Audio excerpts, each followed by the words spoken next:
Bismillahirrahmanirrahim. Alhamdulillah. Wassalatu wassalamu ala Rasulillah wa ala alihi wa sahbihi ajma'in. Rabbi shrah li sadri wa yassir li amri wahlul 'uqdatam min lisani yafqahu qawli. Yang saya muliakan Ustaz Usop selaku pengelola program. Seterusnya Ustaz-ustaz, tuan-tuan imam, pegawai masjid, khatib yang dirahmati Allah. Terlebih dahulu izinkan saya untuk memanjatkan kesyukuran yang tidak terhingga kehadrat Allah Azza wa Jalla, yang kerana dengan kekuatan, kehendak serta inayah yang dianugerahkannya, maka kita dapat sama-sama berada dalam majlis ilmu pada hari yang berbahagia ini, di tengah-tengah penderitaan satu dunia akibat daripada balak COVID-19 ini. Nampak gayanya tidak ada siapa pun yang pasti bila akan selesainya kemelut dengan virus ini. Tetapi kehadiran virus ini nampak gaya sudah pun mengubah cara hidup, bukan hanya kita di Malaysia tetapi di seluruh dunia. Malam tadi kali pertama saya naik kapal terbang sejak daripada bulan 3 semasa kita dikenalkan PKP, dan tata cara nak naik kapal terbang, nak turun kapal terbang semua pakat berubah belakang, ya. Tengah beratur,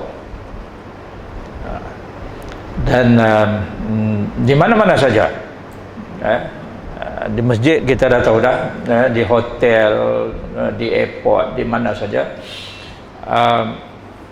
kita lihat suasana sudah pun berubah. Kami di universiti pun sama, semua pakat berubah belaka. Ngajak pun duk ngajak cakap seorang-seorang, tak ada pelajar di depan. Semuanya melalui komputer. Kita pun tak tahu daripada ke tak, ditulis nama saja, kita bercakap. Jadi ini adalah merupakan satu perkara barulah dalam hidup kita, dan kita tak pasti apa lagi bentuk dugaan yang Allah Ta'ala akan berikan kepada kita. Jadi apapun, apa yang wajib kita lakukan, apa yang perlu kita lakukan, kita kena lakukan, ya. Umpamanya bab mencari dan juga berkongsi ilmu. Jadi hari ini hasrat kita berada di sini adalah untuk berkongsi ilmu tentang bagaimana caranya untuk kita meningkatkan keberkesanan khutbah. Sebab khutbah ini adalah merupakan tuntutan, dan inilah manifestasi ataupun inilah bukti keindahan Islam. Karena Islam itu sendiri yang diasaskan di atas ilmu, mewajibkan paling tidak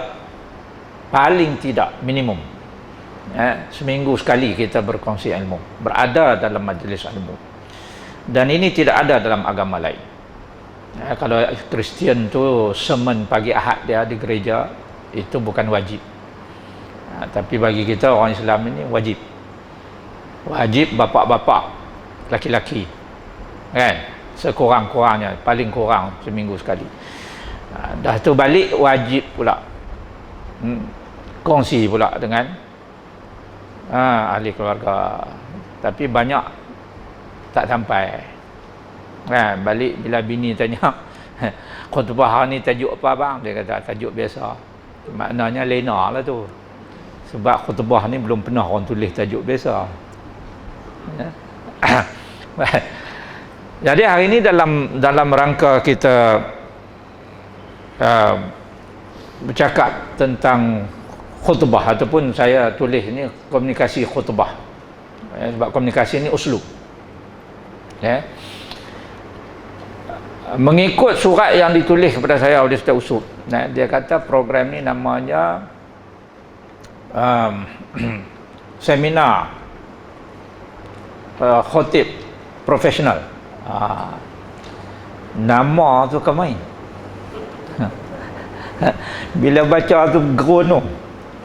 Sebab ada perkataan profesional. Ya. Khatib profesional. Jadi apa dia profesional ni apa benda? Jadi sebelum kita pergi lebih jauh lagi, kita tengok dulu yang kata profesional tu apa benda. Ya.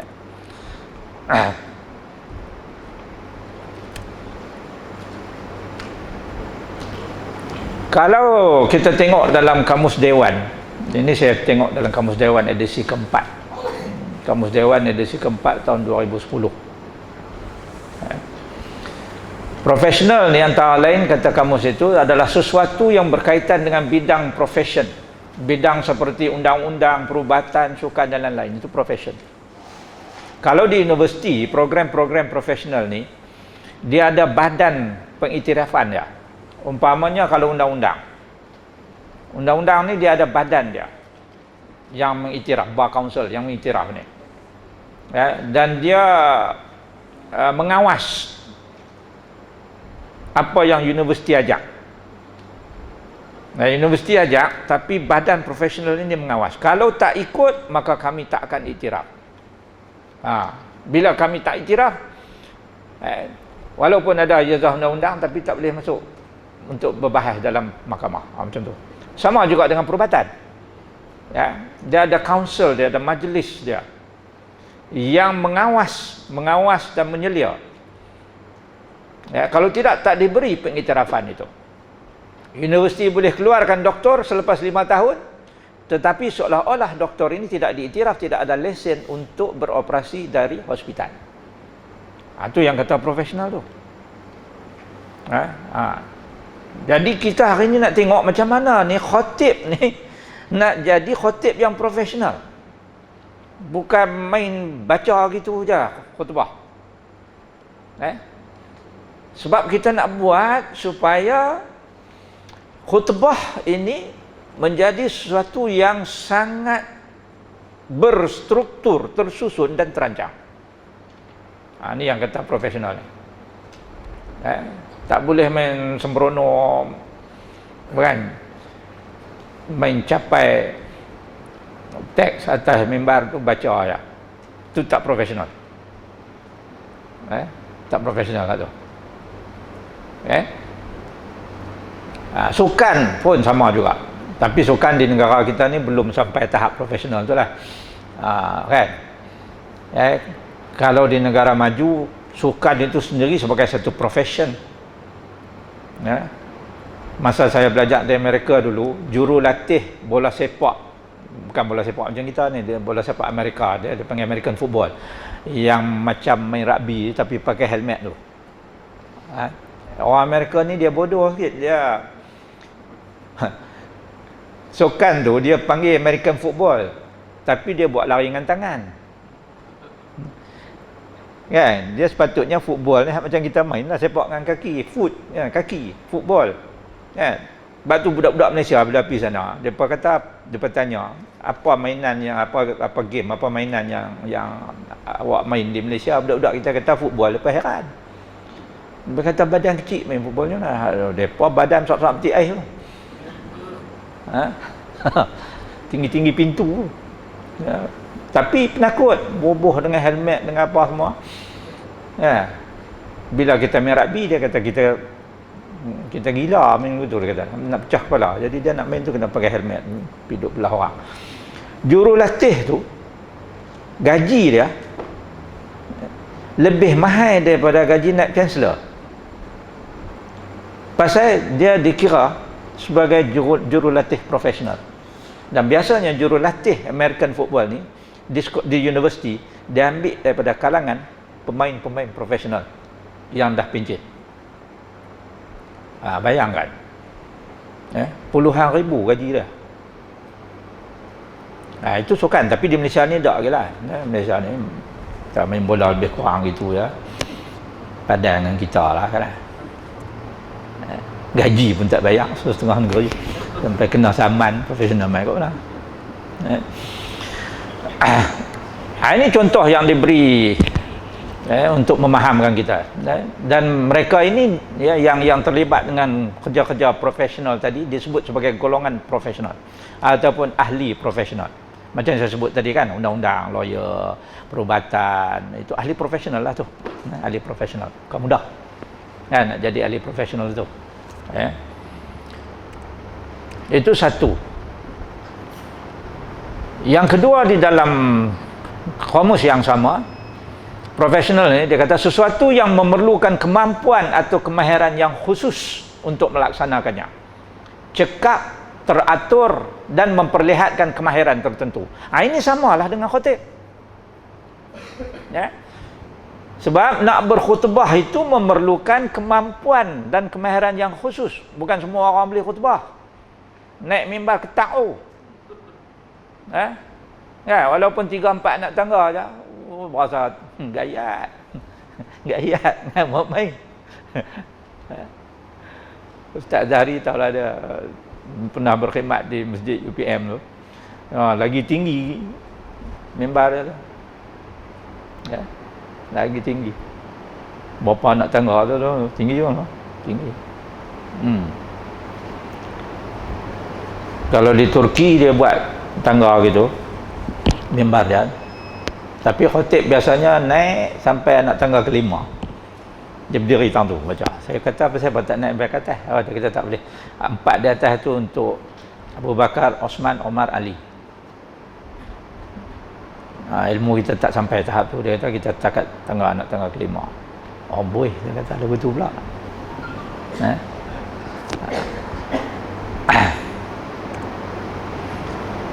Ini contoh. Dia kata setiap pengurus dalam suatu organisasi harus boleh mengurus secara profesional. Termasuklah kita yang nak jadi khatib ini, kita mengurus khutbah kita itu dengan cara profesional. Pengurusan khutbah. Pengurusan khutbah. Mengurus secara profesional khutbah itu. Nanti kita akan pergi kepada situlah nak tengok apa yang dimaksudkan dengan mengurus khutbah secara profesional. Dia kena tengok secara keseluruhan lah, bukan hanya penyampaian, tetapi juga termasuklah penyediaan dan juga pentadbiran khutbah itu. Bila khutbah itu sampai kepada khatib. Arwah ayah saya dulu dia khatib di Kedah lah. Dia orang Kedah, orang anak bukit. Kadang-kadang sampai hari Rabu teks tu. Kadang-kadang sampai hari Khamis dia tahan lagi lah. Ada masjid-masjid ceruk-ceruk dalam sikit, pagi Jumaat tu baru sampai. Orang tua tu dia pi dusun dulu, pi motong getah dulu kan. Balik tu kadang tak dan nak baca. Terus buat pergi ke masjid, dia naik atas mimbar. Itu yang bercelaru habis tu. Ayat boleh tahan lagi, mai tang hadis tak ada baris, bunyi macam-macam.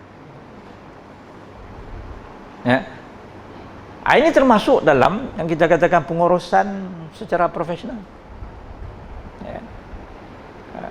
Dulu masa muda-muda dulu lah ni pun tak berapa tua lah kan.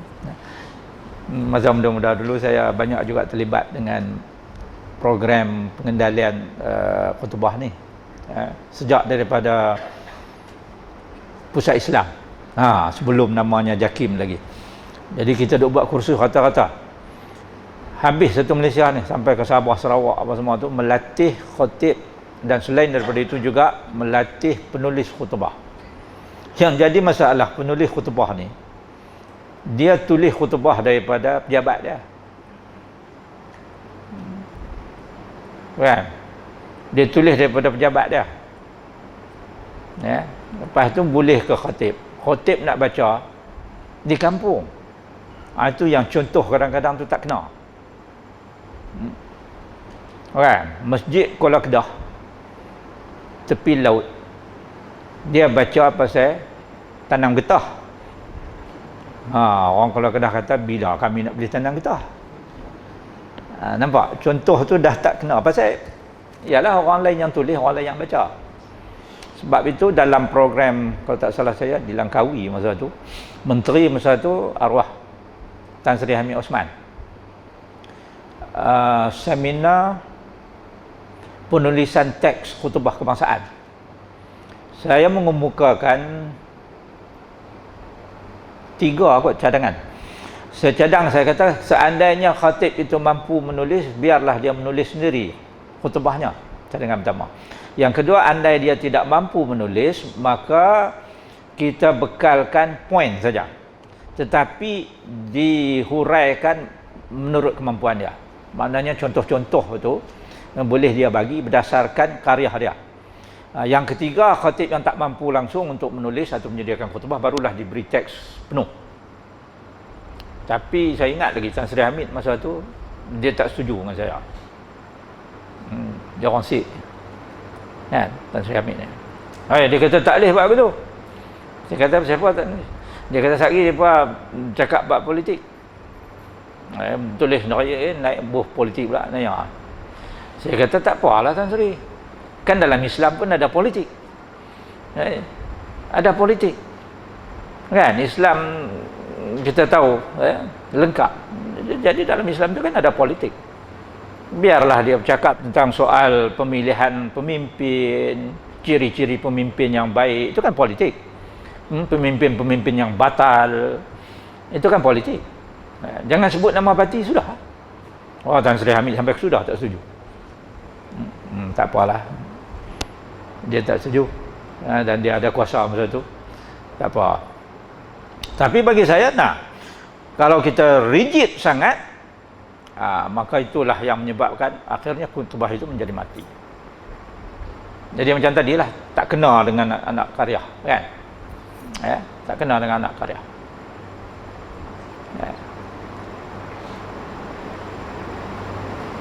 Ada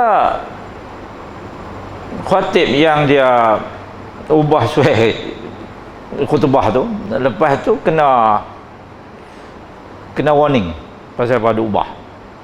Dan tadi lah dia contoh-contoh kan, di masjid tepi Kuala nak suruh baca contoh baja pokok lah apalah, tak kena. Jadi bila dia ubah tu dia kena warning. Dan dia geram, lepas tu dia baca sungguh-sungguh. Sampai di bawah tu tulis bersambung ke muka kedua, dia pun baca juga. Nak suruh baca sangat pada muka.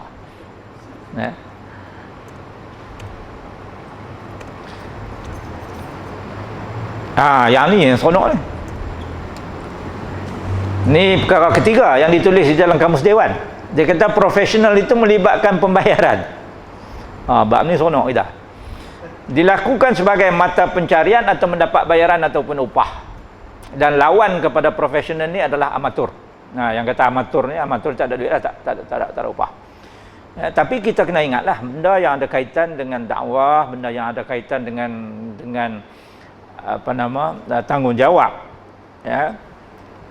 Upahnya tidak semestinya dalam bentuk mata wang, dan upahnya tidak pernah disebut dalam mana buku, mesti datang daripada manusia.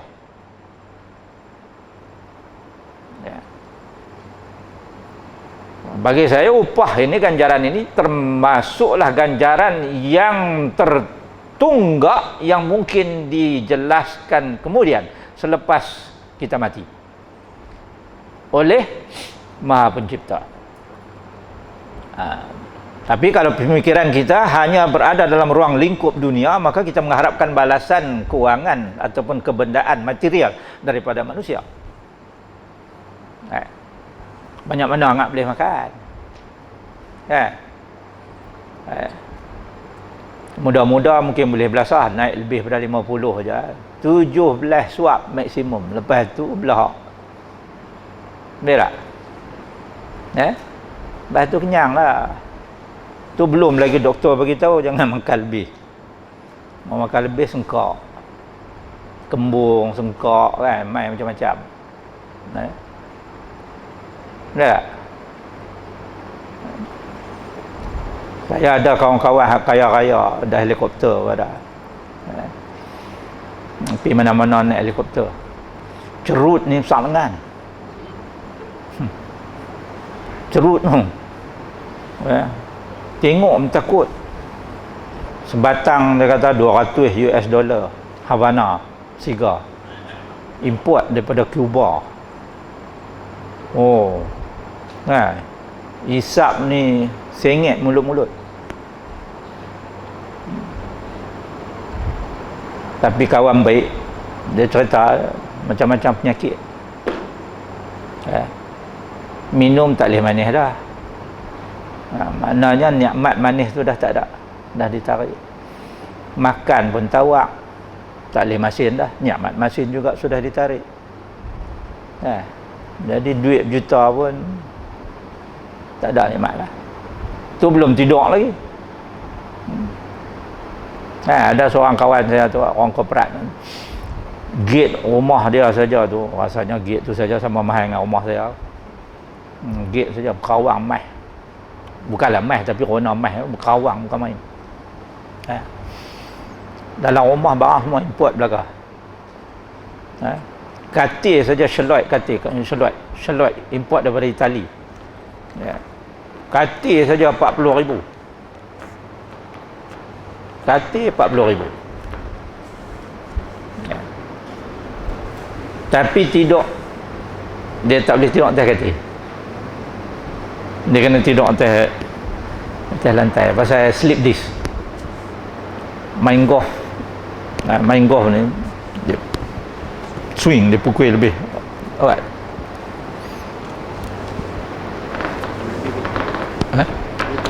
Bateri habis. Ni okey. Katil 40,000 tidur atas lantai. Kan? Ni lagu mana pula bateri habis tak?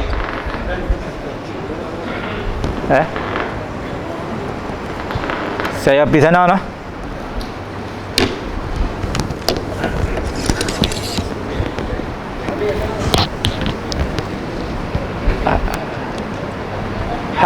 Hak tu dulu dah.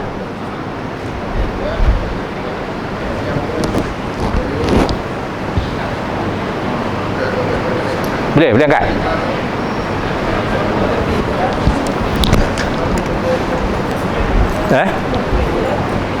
Tu tak apa.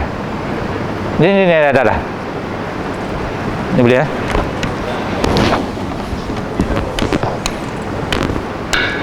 Okey, baik.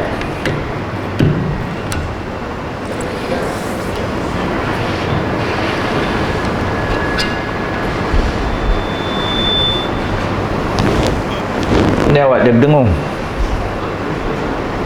Boleh dengar lah. Dia ada speaker ke belakang ni. Tu. Dia tak boleh belagar dengan speaker tu, dia berdengung. Apa pula ni? Boleh tak?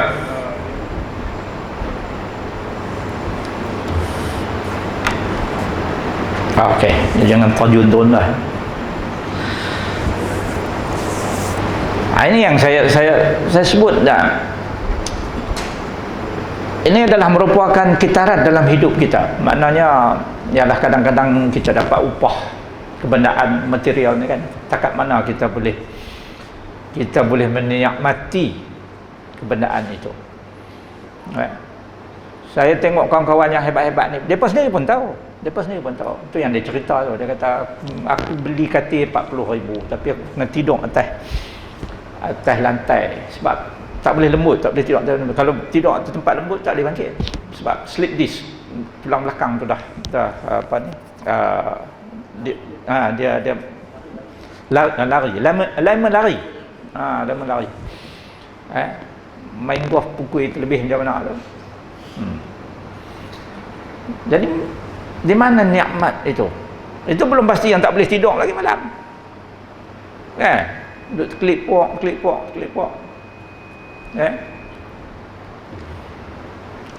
Ini yang dikatakan profesional ni. Contoh macam kita katalah, pasukan bola sepak perlu mendapat bimbingan seorang jurulatih profesional dari luar negara. Main popok profesional ni kena bayar juta. Kan? Main apa tu juga.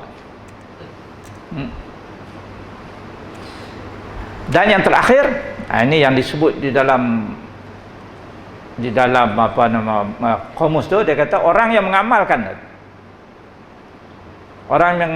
mengamalkan ataupun menggunakan pengetahuan, kepakaran dan kemahiran khusus dalam sesuatu bidang. Ini termasuk dah khatib. Apabila kita nak mengatakan bahawa khatib itu Seorang yang profesional artinya dia mengamalkan, menggunakan pengetahuannya, kepakarannya, kemahirannya. Dan ketiga-tiga benda ini, pengetahuan, kepakaran, kemahiran, tidak mungkin datang sendiri. Kita kena cari, kita kena usaha, kita kena latih. Baru boleh dapat. Pengetahuan sesuatu yang kita kena cari. Tak cari, dia tak main sendiri. Ilmu kan? Kena cari, kena usaha, kena ikhtiar dalam apa keadaan sekalipun. Ya. Kepakaran sama. Ya. Sama juga. Kalau ikut susunan tu dia pengetahuan, kemahiran, kepakaran. Ya, sebab pengetahuan yang diamalkan akhirnya akan menjadi satu kemahiran. Kemahiran yang diulang-ulang, diamal-amal dan setiap kali diamal diperbaiki, maka akhirnya menjadi kepakaran. Sebab tu kalau kita pergi hospital, kita jumpa doktor, mula-mula GP, General Practitioner. Lepas tu kita jumpa dengan doktor pakar. Doktor pakar ni pakar, dia pakar 20 tahun kan, jolok hidung orang, jadi pakar hidung. Kadang-kadang kita tak terbayang ada bidang kepakaran macam tu. Macam orang Melayu dulu jugalah kan. Dia pakar patah je. Tergeliat tak boleh buat. Hak orang tergeliat, dia tergeliat je, patah dia kata tu pakar lah tu. Ada pula seorang lagi kayak. Buat ayat tawak kayak je, benda lain tak boleh. Jerawat ke apa kata ini. Jadi bukan takat orang barat saja, orang kita daripada dulu lagi dah main kepakaran. Pakar hantu ayak je. Jin tanah tak boleh.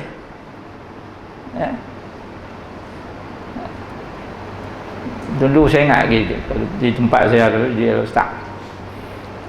Kalau birthday sultannya ada lumba perahu. Lumba perahu ni kita tengok sendiri ni.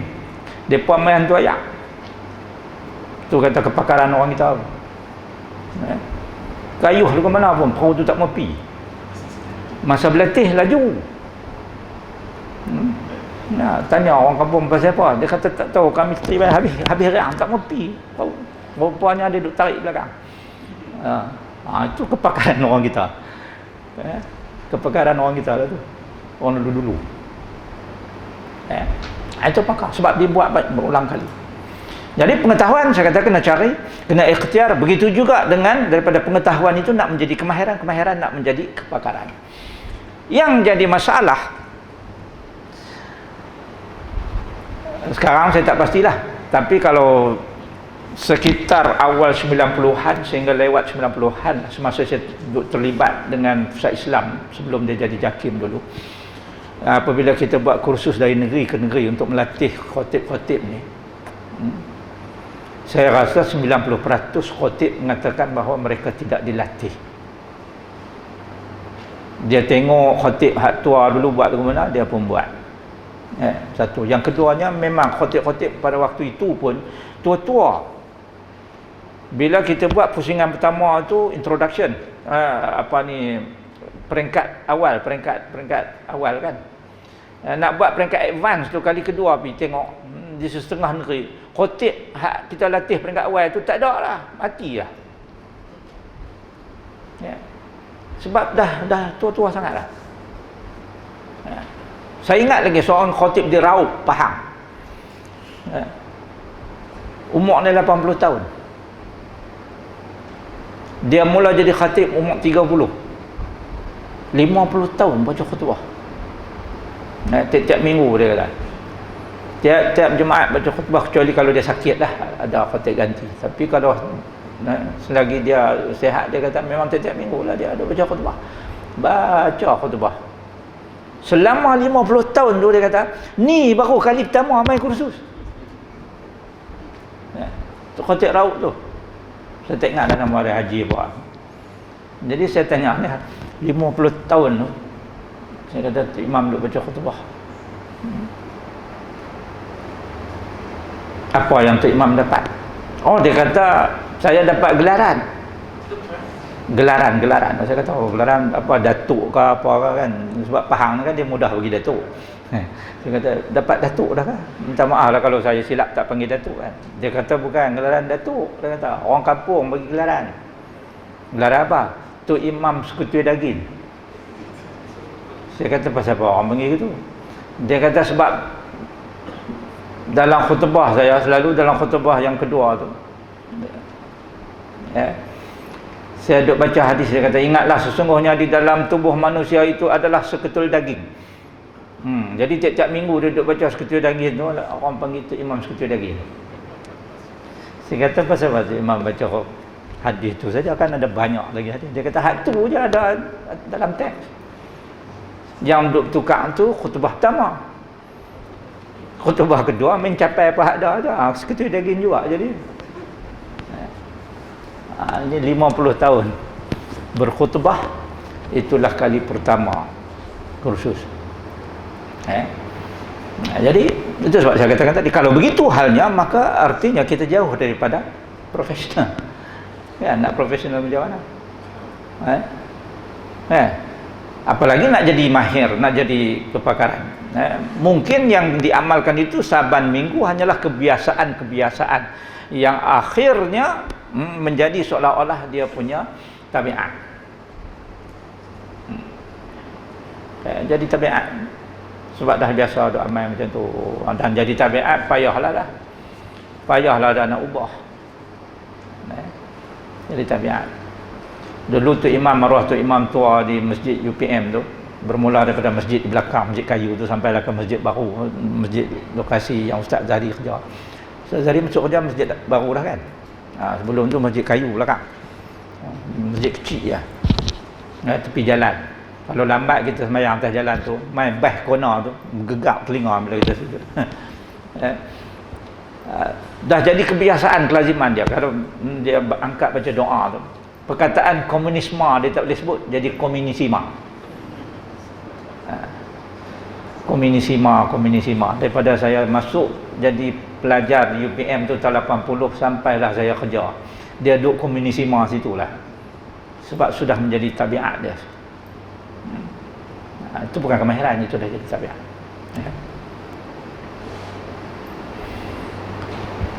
Jadi bila kita sebut profesional, maka orang yang profesional itu dia mengamalkan profesionalisme. Profesionalisme ini istilah Melayu baru. Bahasa Melayu ni kita boleh bertahan lama sebab sifat bahasa itu terbuka. Kalau sifat bahasa Melayu kita tak terbuka, matilah. Terbuka maknanya dia boleh terima benda-benda baru.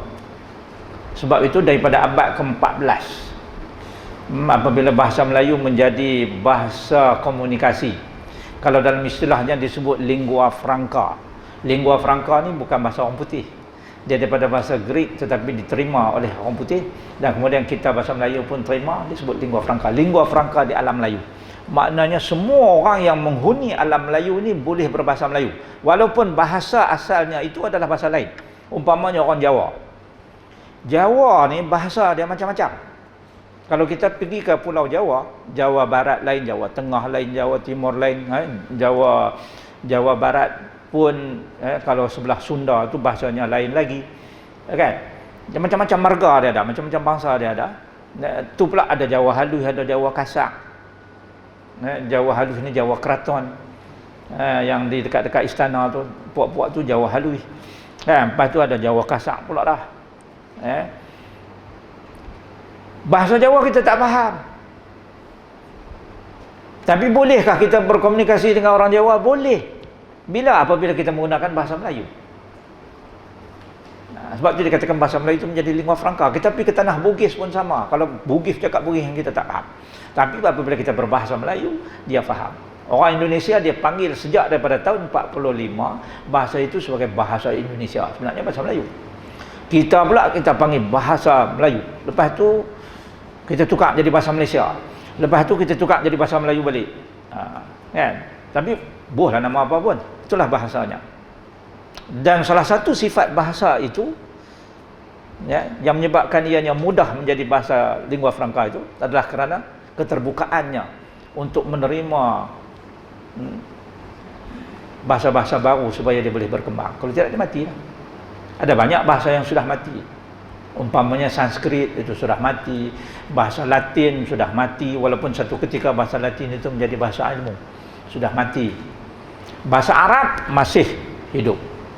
Ya, bahasa Inggris ini baru. Bahasa Inggris ini baru. Ya. Abad ke-14 masa bahasa Melayu jadi lingua franca, bahasa Inggris hanya dipertuturkan di satu kampung sahaja. Ya, di United Kingdom. Nah. Yes. Nampak dia baru lagi. Jadi bahasa Melayu menerima perkataan profesional, profesionalisme itu kita terima. Sebab sifat bahasa Melayu itu dia terbuka, boleh nak bahasa apa. Tapi ada caranya lah, bukan semua boleh masuk. Kan, dia ada hukum bahasa kita ni. Bahasa Melayu ni bahasa yang dah lama. Dia dah mantap, dia ada hukum dia. Hukum pertama, seandainya istilahnya ada dalam bahasa Melayu, maka hendaklah digunakan istilah itu. Saya bagi contoh ya, kita melanggar hukum ni. Apabila kita menggunakan perkataan bajet, itu jelas pelanggaran hukum bahasa, perlingkup bahasa. Sebab dalam bahasa Melayu sudah ada perkataan belanjawan, dan belanjawan itu artinya mencakupi pemerolehan dan juga perbelanjaan. Jadi tepat. Bila tepat, tidak ada sebab untuk kita mengambil istilah asing. Jadi kataan yang tepat ialah belanjawan. Hukum pertama lagi.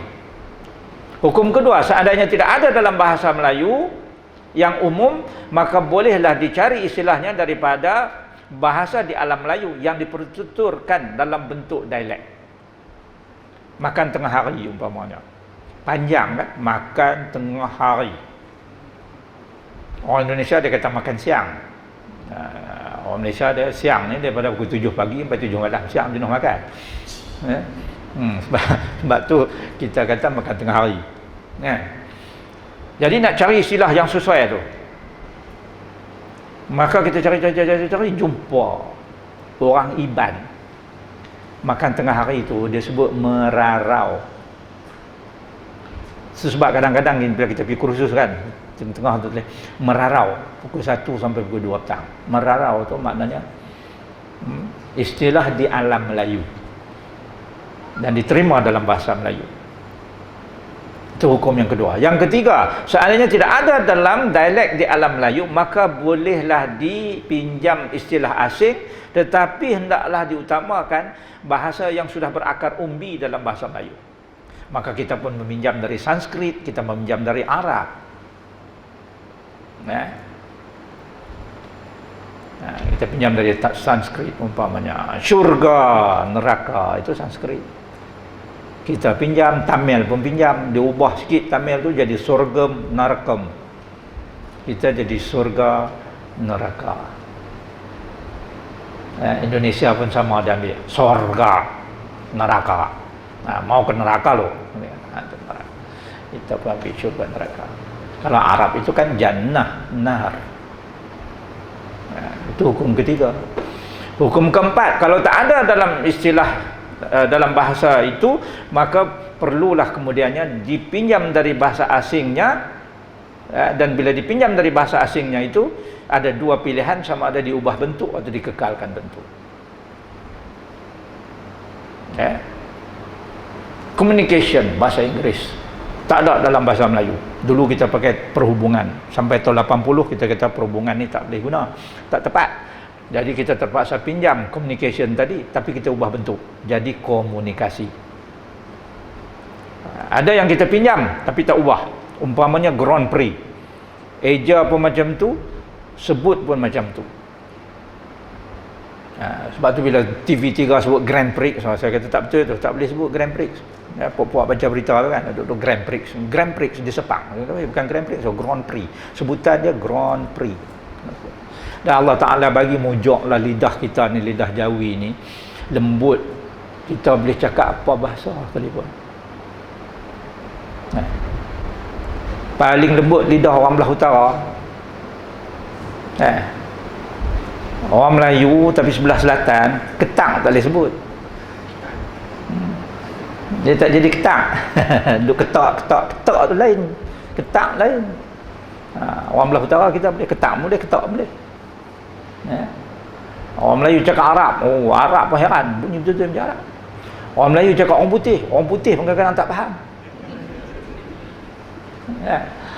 Orang Melayu cakap Turki kan, bahasa Turki pun sama juga, dia bahasa yang payah. Dia pun bunyi pun ada bahasa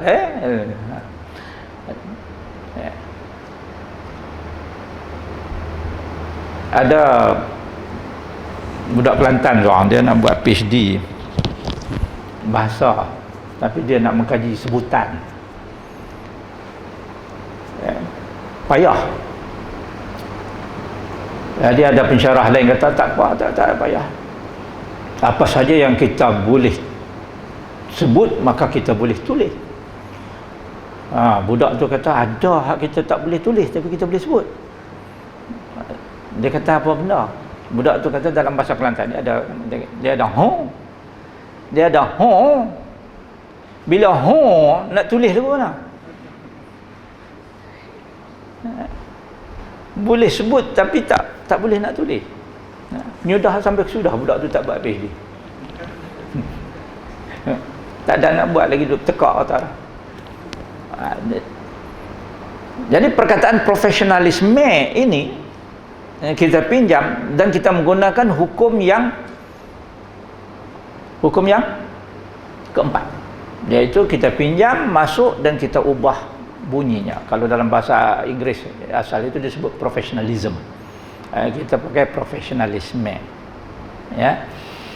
Apa dia profesionalisme ini? Nah, yang pertama, memerlukan kepandaian khusus untuk menjalankannya. Sama dengan khutbah. Dia perlu ada kepandaian khusus. Bukan mudah nak berkhutbah. Sama juga dengan ceramah kan, bukan mudah nak ceramah. Saya melatih orang ceramah ni, ada seorang tu dia kata, suruh dia angkat mikrofon ke angkat apa semua dia sanggup. Suruh dia bercakap tak boleh. Dia tak. Saya latih penceramah kursus masa tu dia panggil program pendakwah negara di bawah Tan Sri Ahmad Sarji KSN masa tu. Melatih pendakwah. Dia panggil program pendakwah negara lah. Pendakwah untuk jabatan-jabatan kerajaan dan sebagainya. Dia kata suruh dia angkat mikrofon, tak apa.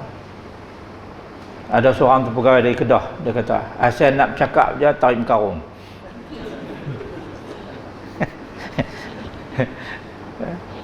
Pi ke rostrum je tarik karung tu lah.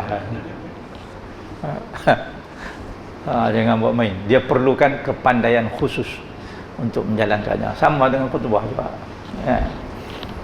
Cuma bagusnya sekolah-sekolah pondok dulu ni dia ada sesi khas untuk melatih orang untuk bercakap. Yang ni yang tak ada di sekolah-sekolah moden. Tapi di Amerika ada satu kursus itu apabila kita buat ijazah pertama, bachelor degree, ijazah pertama, dia wajibkan satu kursus itu 3 kredit untuk bercakap. Sebab dia kata tak kira apa bidang kita sekalipun, kita nak kena kongsi ilmu itu dengan orang.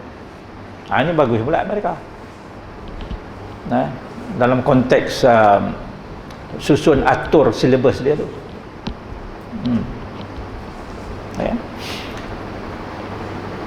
Yang kedua, tingkah laku, kepakaran atau kualiti dari seseorang yang profesional. Itu yang dikatakan profesionalisme. Maknanya bila disebut profesional ini, dia ada tingkah laku tertentu, dia ada kepakaran, dia ada kualiti tertentu. Ya. Jadi kalau kita kaitkan dengan peranan tuan-tuan sebagai khatib, khatib yang profesional itu artinya khatib yang mempunyai kemahiran tertentu atau dilatih supaya mempunyai kemahiran tertentu yang berkaitan dengan penyampaian khutbah. Jadi itu sebab apabila Ustaz Usop tanya saya boleh tak kita berkongsi pandangan sikit, saya tak kata saya nak mengajak tak. Saya nak berkongsi pandangan dan juga sedikit pengalaman tentang khutbah profesional ni. Saya setuju. Walaupun malam ni saya ada kuliah, tapi kuliah tu boleh buat online. Cuma saya harap wifi di hotel tu kuat lah. Kalau tidak duk selok, baru cakap sepatah selok, cakap sepatah selok, cakap sepatah selok, haru. Jadi khatib yang profesional bermaksud khatib yang punya kemahiran tertentu. Ini kita nak bagi kemahiran ni yang sebabnya dianjurkan program ini untuk mempunyai kemahiran tertentu atau dilatih supaya mempunyai kemahiran tertentu. Dalam bahasa Inggeris dia kata special training. Special training lah. Kan kalau dalam askar tu nak jadi sniper, dia special training. Dia kena ada daya tahan. Nak tunggu 7-8 jam duduk menyamak jadi pokok. Dia kena menyamak jadi pokok. Orang tak perasan dalam pokok banyak-banyak tu ada satu tu sniper duduk tunggu nak tembak. Dan tembak pula kena bidik tepat. Mata tak boleh rabun. Mata tak boleh rabun, tak boleh buta warna. Kalau merangkak 8 jam duduk tunggu nak tembak orang. Itu sniper. Itu yang dia katakan sniper tu. Kalau duduk atas bumbung bangunan duduk 8 jam lah tu, 7-8 jam duduk tunggu nak tembak. Dalam perang hak ni orang takut sebab tak nampak. Dan kalau kita baca dalam sejarah zaman Melaka lagi, orang Melayu Melaka tu dah ada sniper. Ikut catatan Alfonso de Albuquerque, sniper tu tembak tembus pipi Abro de Ezro tu, putus ni, gigi dia, dagu dia herot, gigi patah. Sampai lepas perang tu pun duk berubat lagi dan rahang dia tu tak pulih. Bila tembak sampai sengit tu, dia tembak dengan peluru kecil. Bila peluru kecil, maknanya hasrat dia bukan untuk bunuh tapi untuk mencederakan. Kalau nak bunuh, dia tembak dengan peluru sak dan dia akan tembak ke jantung. Dalam kitab ilmu bedil, dalam kitab ilmu bedil itu ada dituliskan jampi mentera untuk tembak tepat. Sniper lah tu. Itu abad ke-16 tahun 15 lebih orang kita dah ada sniper. Jadi jangan duk kata orang Melaka tu dia lawan dengan keris lembing. Tu tak betul. Kan? Baik. Jadi khatib ni tak boleh lah dah yang nak main sembrono sebab dia perlu dilatih khusus. Dia perlu dilatih khusus. Dan kena latih ramai lah, tak boleh lah seorang je. Dulu saya buat program dulu untuk melatih khatib ni di Sarawak. Ada seorang tok khatib beritahu, dia kata ada satu masa tu saya demam teruk. Tapi sebab dalam kampung tu tak ada khatib, tak ada orang boleh baca khutbah. Bayangkan tok khatib tiap minggu duk naik mimbar baca tu, dia demam teruk, ketak didi. Orang Kedah kata ketak didi kan. Puak-puak jemaah sampai dah duk tunggu di masjid ni, macam mana gaya ni, tak ada siapa boleh baca. Lama-lama dia pergi panggil juga khatib tu, tolonglah mai baca khutbah. Dia pun mai lah gagah ketak-ketak juga naik baca khutbah sat. Lepas tu dia turun, dia balik terus tak sembahyang. Punya lot lang. Dia kata aku nak balik, aku demam. Punya haru. Tapi zaman tu awal 80-an. Memang di sebelah Sabah Sarawak sana macam tu. Dia tak ramai dalam satu kampung, seorang dia boleh khutbah. Dia ambil teks daripada Johor, doa Sultan Johor dia baca di Sarawak. Dia memang dia ambil teks daripada Johor. Dan saya tengok doa pada Sultan Johor. Saya kata untung Sultan Johor. Sarawak pun doa untuk dia.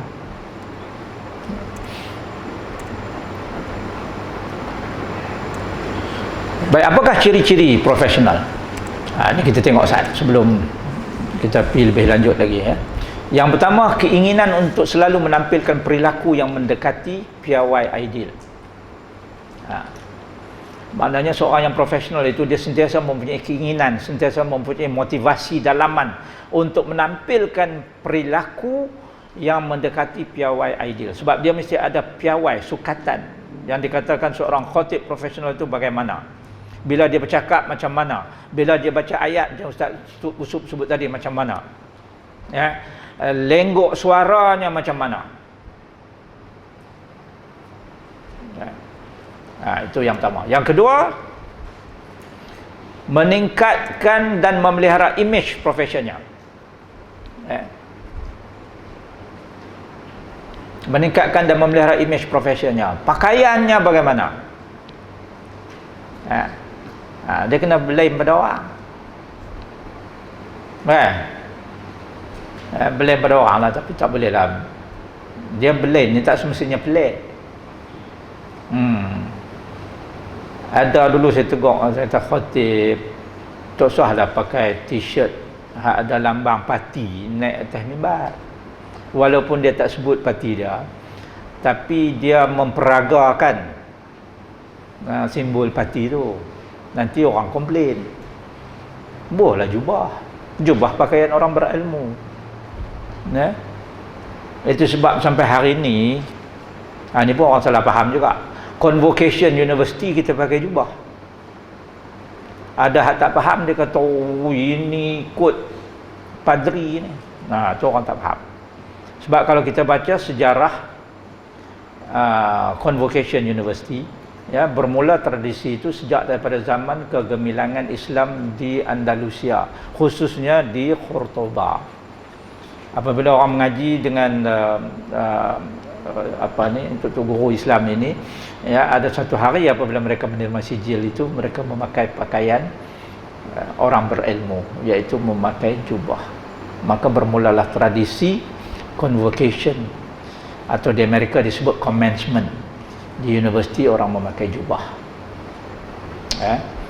Dan ada juga saya terbaca bahawa hari penyampaian sijil itu Baihaqi Hayah,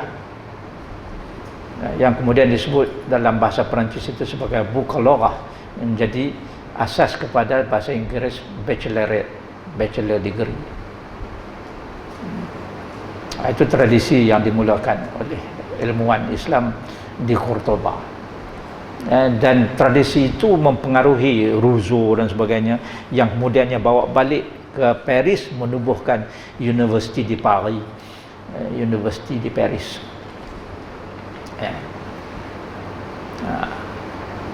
Jadi yang anak-anak kita hari konvo dia pakai jubah itu tradisi Islam sebenarnya. Orang berilmu ni pakai jubah. Itu apabila kita nak memberi wa'az daripada mimbar, nak memberi nasihat, nak memberi peringatan, ya, pakai jubah, ya, barulah nampak tu pakai orang berilmu. Jangan pakai t-shirt gambar motor lah, bateri kereta, apa lagi simbol-simbol parti, tu sensitif pula.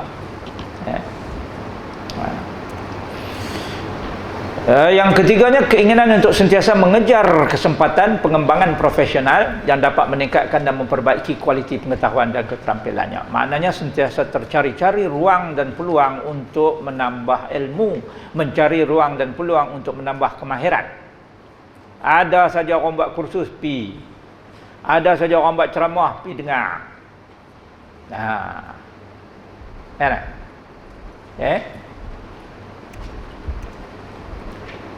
Yang keempat, mengejar kualiti dan cita-cita dalam profesion. Apa kualiti, apa cita-cita? Kualiti seorang yang profesional sentiasa mau meningkatkan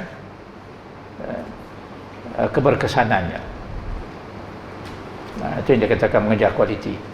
Sentiasa nak meningkatkan, sentiasa nak jadikan lebih baik, supaya minggu ni khutbah dia lebih baik daripada minggu lepas. Kalau minggu ni lena 3 orang, kan, minggu depan tinggal seorang je lena. Seorang tu tak payah nak buat apa dah, kan, dia sakit, dia tak boleh duduk lama, dia mesti lena. Tu tak payah lah. Jangan hari ni lena 3 orang, mai khutbah minggu depan 30 orang lena. Sudah. Ada depa hari Jumaat main duduk depan ke main dia. Lepas tu lena. So saya kata tu front lena. Oh bukan front lena. Duduk front tapi lena.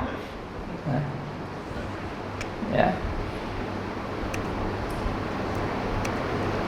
Baik, apakah peranan khutbah? Yang ni ada dalam semua yang saya cakap ni ada dalam nota yang diedarkan, ya. Apakah peranan khutbah? Secara umum kita katakan khutbah itu penyampai maklumat pembangunan. Ya. Pembangunan ini pun hendaklah kita bincangkan dalam konteks yang luas, bukan hanya pembangunan fizikal. Bila sebut pembangunan, termasuklah pembangunan manusiawi. Kita ni kadang-kadang tak balance. Bila sebut pembangunan saja, oh pembangunan fizikal. Yang jadi masalah dalam dunia ni sejak zaman berzaman adalah masalah manusia, bukan masalah teknologi. Sekarang ni kita bubuh IR 4.0, dengar kan? Nah, IR 4.0. Oh, nah, Industrial Revolution 4.0. Jerman lah mula sebut benda ni.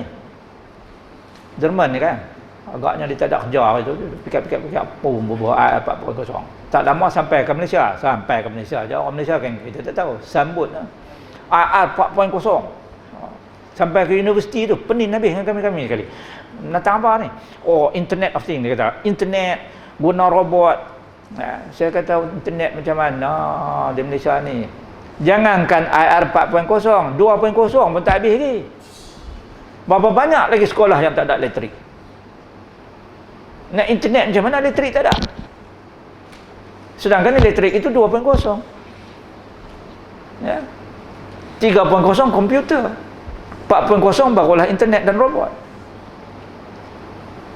Nah, kita duk hambat 4.0 tu. Ya. Berapa banyak elektrik menderak. Ya, ala ni kelang kabut, wifi tak ada. Ha, ada budak perempuan seorang di Sabah kan terpaksa naik pokok, bawa kelambu sekali, naik pokok untuk jawab peperiksaan.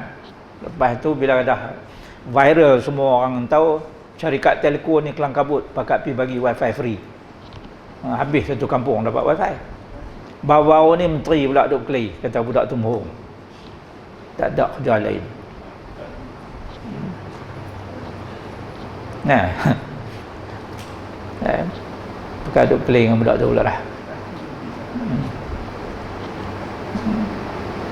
Ini semuanya adalah merupakan teknologi, dan teknologi ini selepas jangka waktu tertentu dia akan lupus, obsolete.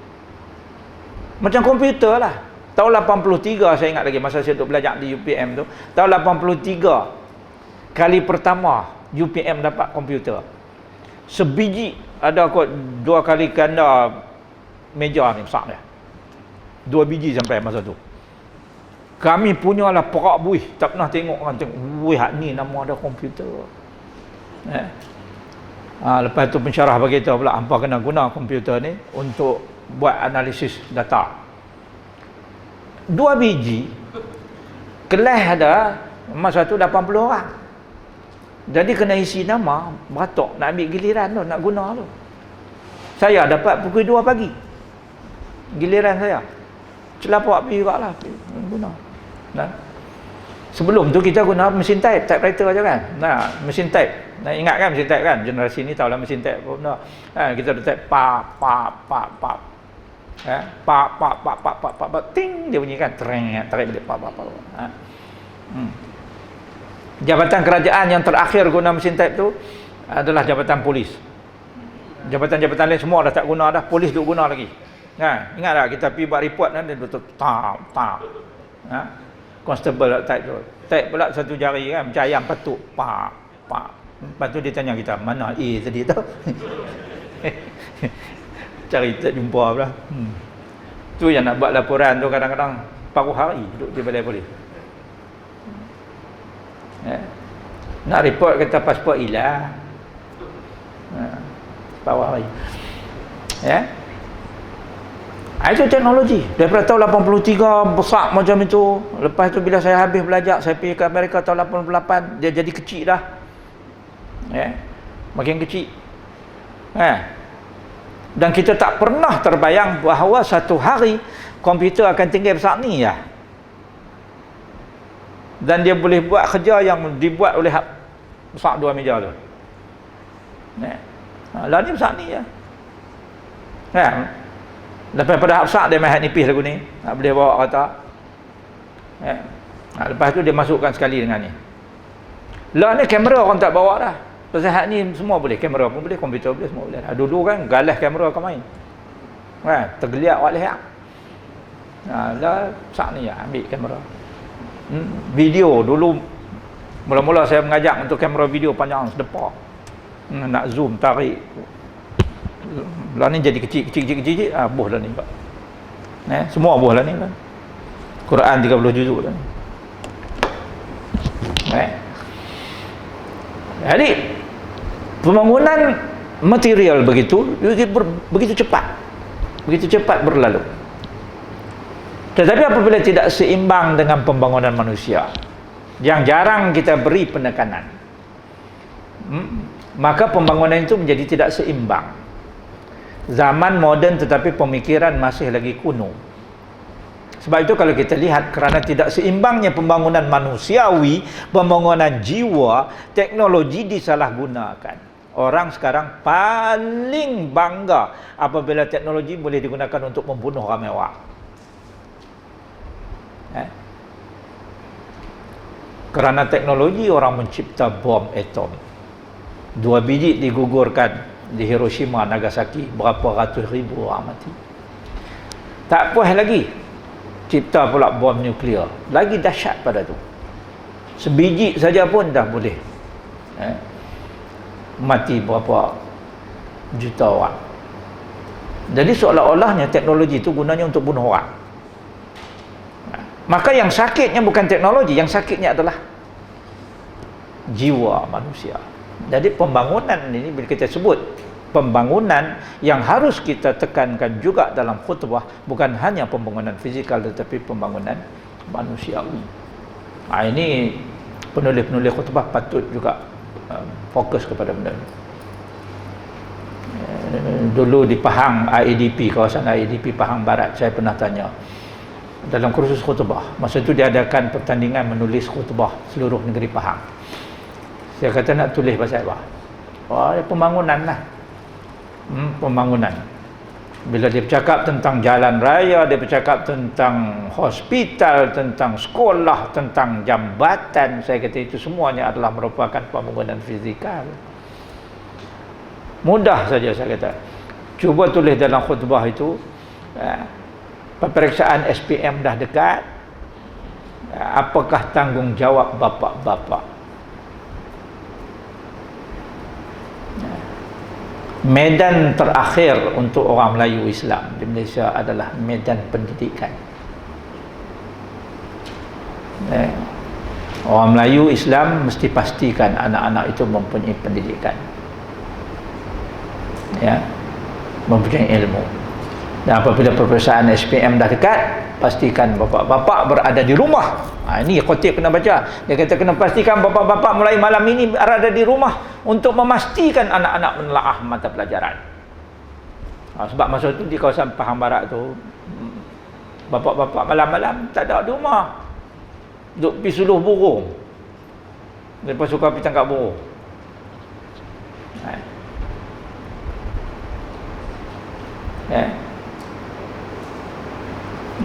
Bapak-bapak pastikan tidak ada gangguan.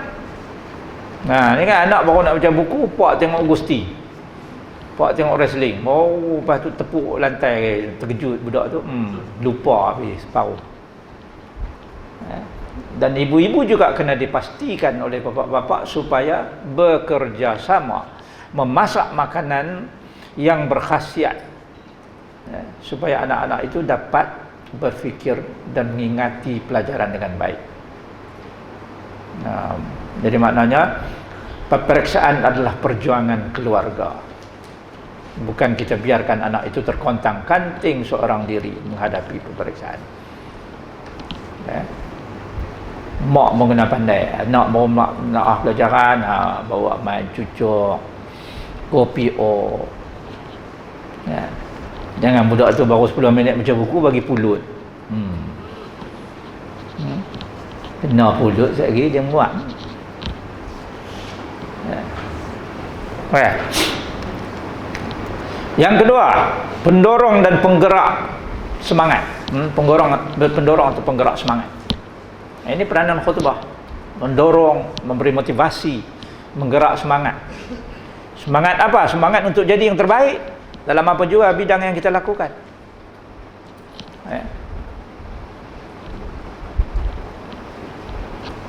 Saya banyak kali juga tegur. Ini selepas Ustaz Zahri tak ada lah. Saya kata khutbah di universiti ni dia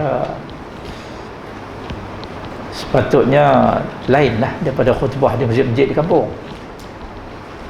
Kan? Umpamanya memberi motivasi kepada mahasiswa untuk mengejar kecemerlangan. Tidak boleh menuntut ilmu itu sambil lewa, mengambil yang paling minimum sekadar untuk lulus. Ada yang kata CGPA 2.0 cukup lah. 2.0 mana boleh cukup? Sepatutnya khutbah yang pertama lagi masuk dalam, bila masuk dalam universiti itu, khutbah pertama lagi. Saya pernah cadang khutbah pertama saya kata patut dibacakan oleh Naib Chancellor ataupun Timbalan Naib Chancellor. Marah buat tu dengan saya, jangan lu buat main lah, baca khutbah. Untuk memberi motivasi ni, semangat ini kepada anak-anak Melayu Islam, bahawa kamu berada di universiti, menuntut ilmu ini adalah merupakan kewajipan, ini amanah. Seandainya kamu tidak bersungguh-sungguh sambil lewat, kamu itu seorang yang pecah amanah.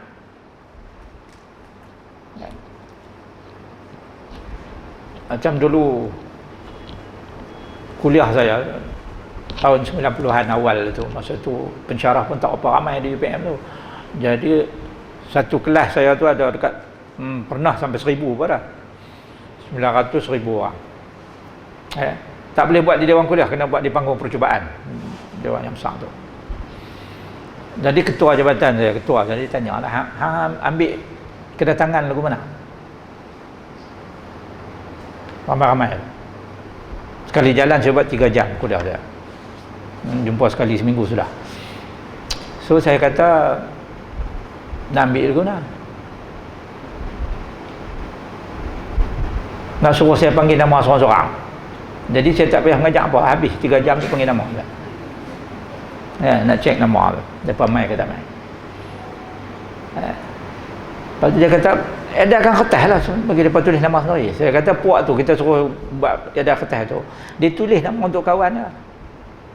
Macam mana kita nak tahu? Mudah, saya kata cara saya mudah aja. Kuliah pertama saya beritahu, kamu sudah berbaikah sebagai pelajar, bahawa kamu menerima tanggungjawab untuk jadi pelajar. Antara tanggungjawab yang diamanahkan kepada pelajar adalah datang kuliah. Kamu tak datang kuliah tanpa sebab yang diterima, maka kamu pecah amanah. Kamu tulis untuk kawan kamu ataupun kamu minta kawan kamu tulis nama kamu sedangkan kamu tak hadir, itu adalah cubaan untuk menipu saya. Menipu guru itu dosa. Dan saya sumpah kalau kamu cuba menipu saya, kamu keluar tak dapat kerja. Bila saya sumpah macam tu, tiap-tiap minggu saya tak payah ambil kedatangan. Penuh. Pasal dia takut kalau tak ada kerja. Ini untuk menggerak semangat. Sebab itu dalam agama kita dijanjikan syurga, kita dijanjikan neraka. Tarhib dan targhaib, berita gembira, berita menakutkan. Ini adalah merupakan pendorong ataupun penggerak semangat kepada manusia.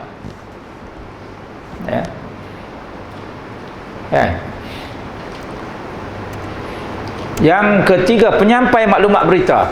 Berita apa yang berlaku dalam negara. Ini banyak khutbah lah ni, penyampai berita. Menyampaikan berita tentang COVID-19 ni. Ini pandemik. Pandemik ni maknanya satu wabak yang merebak cepat. Saya dengar berita dalam minggu ni lah, hari apa itu, dalam dunia ni sudah pun 26 juta orang yang kena COVID ni. Ini antara wabak yang terbesar dalam sejarah manusia. 26 dan yang mati dah kalau tak salah saya dekat 3 juta lah. Itu sebab dalam istilah perubatan dia kata pandemik. Ini wabak. Wabak. Dan doktor di barat termasuk WHO, World Health Organization, Pertubuhan Bangsa-Bangsa Bersatu meramalkan, ini ramal aja, meramalkan bahawa virus ini akan ada di dunia ya paling kurang 2 tahun. Maknanya kalau kita ambil 2020 dia bermula kan di Wuhan, 2021 sampai hujung mungkin 2022 barulah reda. Besar kemungkinan tahun depan pun musim haji tak ada, boleh pergi Mekah juga. Tahun ni tak boleh pergi. Saudi sudah kehilangan 52 bilion. Dia harap duit daripada haji kan, 52 bi dia rugi. Kalau tahun depan tak ada lagi. Orang kita pun banyak dah yang hilang kerja dan sebagainya. Ada kawan-kawan pilot ramai dah berhenti duk bawa Grab. Kita tak apalah, tak boleh bawa ke atas, aku bawa ke atas jalan, bawa penumpang juga. Ramai duk jual insurans pun ada. Ini dugaan yang Allah Ta'ala beri. Ini berita-berita lah kita sampaikan.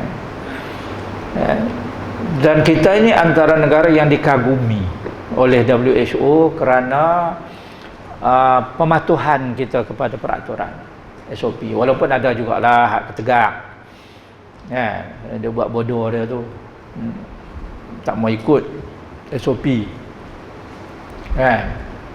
Orang dah kata penjarakan fizikal, dia duk tebiang main dekat-dekat orang juga. Orang kata pakai apa ni, mask tu, pelitup muka tu, dia tak mau pakai. Tapi kalau kita pergi ke negara barat, lagi teruk buat tu. Kata educated, orang suruh pakai tutup muka, langsung buat demonstrasi. Dan kita tengok sekarang ni paling teruk Amerika. Kononnya dia kata hak kebebasan, human right. Kepala otak begitu. Frontliners mereka sudah pun give up. Doktor pun di UK, doktor pun ramai yang dah mati akibat daripada virus yang dibawa oleh mereka ini, yang degil ini. Kena ke doktor, kena ramai yang mati. Sebab tu dia pun dah kita akibat lah, ikut suka lah, lantak lah. Paling teruk di Amerika. Siapa pernah jangka, siapa pernah fikir bahawa Amerika yang begitu maju, negara antara negara termaju di dunia, paling tinggi kadar kematian kerana COVID ni. Orang Malaysia ada gempak sikit je pakat takut habis. Orang Malaysia suruh apa pun tak apa, janji di rumah ada beras. Ni dia lot start ni, dia sebut saja nak curfew kan, pakat celapak beli beras habis. Tahu lah kita orang utara kan, memang tak ada nasi. Ramai mati sebab tak makan nasi, bukan sebab COVID tu. Itu kata panic buying. Ya, apa pun nasi dulu nombor 1, lain tak apa. Di barat begitu. UK teruk, kalau tak salah saya Spanyol teruk, Itali paling teruk. Itali paling teruk.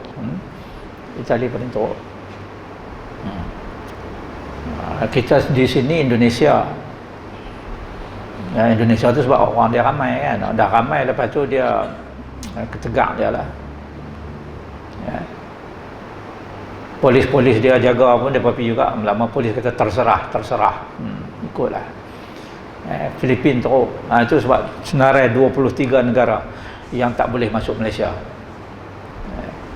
Ramai pelajar-pelajar saya yang balik ke Indonesia tak boleh main balik lah. Dia kena duduk di sana.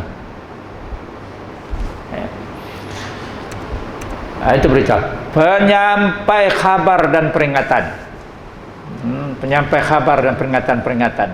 Peringatan-peringatan. Saya ingat lagi dulu khutbah di masjid di kampung saya lah, masa arwah ayah saya jadi imam dulu. Kadang-kadang ada juga dalam khutbah itu disampaikan peringatan tentang tarikh ayak masuk bila. nak suruh tabuk. Masa tu orang tabuk kan, tabuk apa ni, semai. Nak mula kena turun ke benang balik.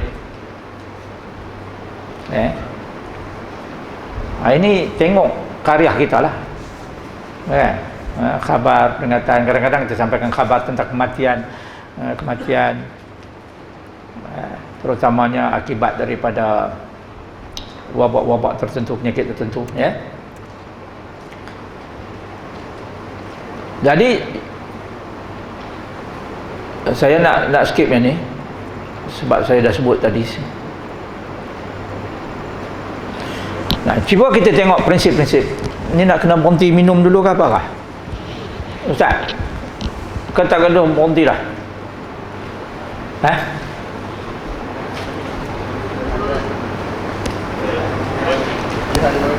Nak rehat. Itu saya tanya dulu ni. Okey. Dan ni kok kita tak rehat kan? Tak apa, kita berhenti dulu. Kita berhenti untuk bagi peluang untuk kita rehat dulu. Ustaz, 5 minit ke 10 minit ke, nak perbetul orat-orat. Silakan, sekejap lagi kita sambung balik.